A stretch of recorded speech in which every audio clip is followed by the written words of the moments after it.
शुक्रिया vice chairman साहब। कोई भाषण की शक्ल में नहीं है, एक शोक संतप्त गणतंत्र के एक अदना नागरिक समझिए या एक जनप्रतिनिधि समझिए, उसकी ओर से कुछ बातें कही जा रही हैं। और सबसे पहले माफीनामा उन तमाम लोगों को जिनकी मौत को भी हम एक्नॉलेज नहीं कर रहे हैं, जो हम जान ही नहीं रहे कि वो मारे गए। तो ये माफीनामा सर सिर्फ मेरा नहीं है। मैं इसलिए ये बात कह रहा हूं कि मई के महीने में मैंने 6 आर्टिकल लिखे, संसद चल नहीं रही थी, कहां अपनी शिकायत ले जाते, किससे कहते। मुझे भाजपा के मित्रों ने, कई साथियों ने कॉल किया, बधाई दी, मैं उनका भी एहतराम करता हूं और कहता हूं कि ये भरोसा इस सदन का है कि हम सबको एक साझा माफीनामा उन लोगों के नाम भेजना चाहिए जिनकी लाशें गंगा में तैर रही थी। किसी ने कह दिया ये, किसी ने कह दिया वो। सर दूसरी चीज, मैंने कल सेक्रेटरी जनरल साहब से बात करने की कोशिश की, बाकी जगह भी। किसी 2 सत्र के बीच में सर 50 लोगों की ऑबिचुअरी आज तक कभी नहीं हुई संसदीय इतिहास में।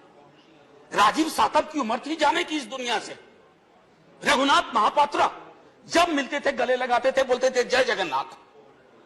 अचानक में वो नहीं है। ये पीड़ा व्यक्तिगत है, आंकड़ा मैं नहीं कहना चाहता हूं, मेरा आंकड़ा, तुम्हारा आंकड़ा, अपनी पीड़ा में आंकड़ा ढूंढिए। एक व्यक्ति नहीं है इस देश में, इस सदन में, सदन के बाहर, उस सदन में जो ये कहे कि उसने किसी जानने वाले को ना खोया हो। सर पीड़ा कह सकता हूं। ऑक्सीजन के लिए लोग फोन करते थे, हम अरेंज नहीं कर पाते थे। लोग समझते हैं सांसद है, ऑक्सीजन पिछा देगा।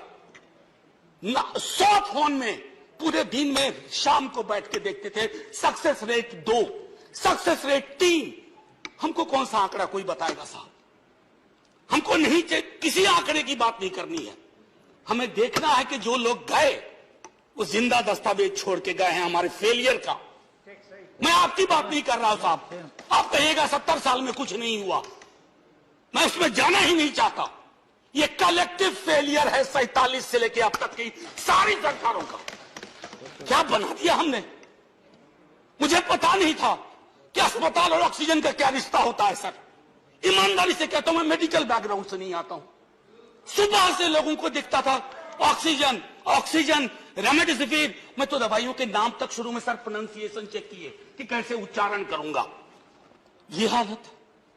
और तब हम आंकड़ों की बात कर रहे हैं, तब हम ये बात कर रहे हैं थैंक यू फलाना साहब, चिलाना साहब। सर मैं यहां से निकलता हूं, बहुत बड़ा विज्ञापन लगा हुआ है, मुफ्त वैक्सीन, मुफ्त राशन, मुफ्त इलाज। सर एक मिनट, मैंने किसी नहीं, please I don't want my time. मैं किसी दल की ओर से आज नहीं बोल रहा हूं, मैं दावे के साथ कहता हूं, मैं लाखों लोगों की ओर से बोल रहा हूं जो यहां बोलना चाहते हैं।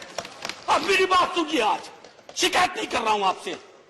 ये वेलफेयर स्टेट है ना, एक साबुन की टिकिया अगर कोई गरीब गांव में खरीद रहा है ना सर, तो अडानी अंबानी के बराबर का करदाता है। आप उसको कह रहे हो मुफ्त वैक्सीन, मुफ्त इलाज, मुफ्त राशन। नहीं साहब, कुछ मुफ्त नहीं है, उसका स्टेट है, इस वेलफेयर स्टेट का कमिटमेंट है। उसको आप डिनाइग्रेट मत करिए, डेमोनाइज मत करिए, उसे बौना मत बनाइए। ये आग्रह है मेरा। सर मैं इससे पहले की कुछ और बातें कहूं, मेरे पास अभी वक्त है। सर इस कोरोना को मैं भी मानता हूं, मेरे पूर्व के वक्ता कुछ कह रहे थे, ये चैलेंज है हमारे लिए सर। बहुत बड़ी बड़ी बातें नए नए कानून की हो रही है। राइट टू हेल्थ की बात क्यों नहीं करते हम लोग? राइट टू हेल्थ, स्वास्थ्य का अधिकार, उसमें कोई किंतु परंतु लेकिन परंतु नहीं, सीधे तौर पे स्वास्थ्य का अधिकार constitutionally guaranteed. Right to life के साथ लिंक करिए। किसी अस्पताल की मजाल नहीं होगी कि वो उस खिलवाड़ कर पाए उस राइट टू लाइफ का। करना नहीं चाहते। राइट टू वर्क, उस पर काम करिए। पॉपुलेशन को लेकर के बहुत बातें हो रही हैं साहब, डेमोग्राफी को, डेमोग्राफर्स को छोड़ दीजिए, बड़ा संश्लिष्ट विज्ञान है, लेकिन ये हम कर सकते हैं इस सदन और उस सदन में। Right to life, right to work पर लेजिस्लेशन लाइए ताकि कोई आपदा आए। अभी तो हमारे लीडर ऑफ हाउस नहीं है, नए नए बने हैं। उनसे मैं कहता, जब वो रेल मंत्री थे, हॉस्पिटैलिटी सेक्टर के लोगों को निकाल दिया गया इसी कोरोना काल में। मैंने लगातार आवाज उठाई, कोई सुनने वाला नहीं है सर, कोई नहीं सुन रहा।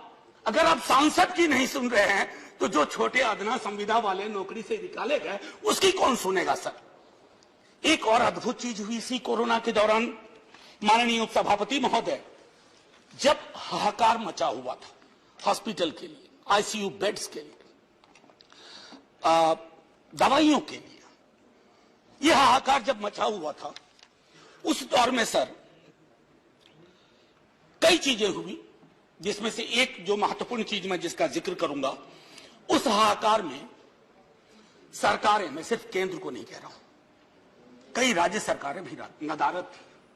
वो 1.5 महीना कैसे बिताया है इस मुल्क ने, हमारे सदन के कोई लोग बड़े मुश्किल से बच के आए, मैं नाम नहीं लूंगा, पूरे देश ने वो वक्त कैसे बिताया है, नाइटमेयर की तरह लगता है सर, डरावना लगता है।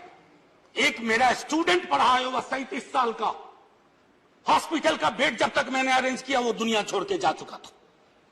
मैं इसलिए बार बार इसको इसलिए ये कह रहा हूं कि इसमें व्यक्तिगत पीड़ा को ढूंढिए, तब हम इसका निदान ढूंढ पाएंगे। मेरी नाव तुम्हारी नाव, मेरा काल तुम्हारा काल, ये तो बहुत कुछ हुआ, इस भौकाल से आपको कुछ हासिल नहीं होगा। सर बस 1 मिनट और लूंगा, जो मैं कहना चाह रहा था। सर एक खत मैंने मृतात्माओं के नाम लिखा था, कुछ कर नहीं पा रहा था, बेबसी में एक खत लिखा, जो लोग इस दुनिया से चले गए, उसमें कुछ मैंने सलाह दी थी सर सरकार से। और ये जो उस बीच में कहा गया कि सरकारें फेल नहीं की, सिस्टम फेल कर गया। अरे साहब, ये सिस्टम कौन क्या है? बचपन से सुनते थे कि सिस्टम के पीछे व्यक्ति होता है, सिस्टम के पीछे एक संरचना होती है। अगर वो सिस्टम फेल किया है, चाहे दिल्ली में या किसी गांव की गलियों में, तो वहां की सरकारें फेल गई। सिस्टम का नाम इसे मत दीजिए, क्योंकि यही वो सिस्टम बनाते हैं। धन्यवाद। और आप बस आखिरी टिप्पणी करने दीजिए। प्रोफेसर, धन्यवाद, आपको ज्यादा टाइम दे चुका हूं मैंने। सर बस 10 सेकंड लूंगा। आज जय हिंद बोलने में भी वो खुलूस नहीं आ रहा है जो आम दिनों में हुआ करता है।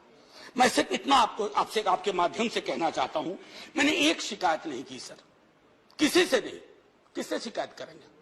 आहत हूं, जगाना चाहता हूं स्वयं को भी, आपको भी, क्योंकि अगर गंगा में तैरती लाशें, सर जिंदगी में डिग्निटी चाहिए, मौत में उससे बड़ी डिग्निटी चाहिए। हमने अनडिग्निफाइड डेथ को विटनेस किया है, और अगर हमने इसको दुरुस्त नहीं किया सर, आने वाली सदियां माफ नहीं करेगी। आप बड़े बड़े इश्तहार छपवाओ, अखबारों के 4 पन्ने रंग दो, फलाना थैंक यू सर, इतिहास को थैंक यू कहने का मौका मिलना चाहिए। धन्यवाद। जय हिंद साहब। अगर मेरी बात से फिर भी किसी को कष्ट पहुंचाओ, मैं उन्हीं लाखों लोगों की धन्यवाद डेड बॉडी के बिहाफ पे आपसे माफी मांगता हूं। जय हिंद। धन्यवाद। Next speaker is Sanjay.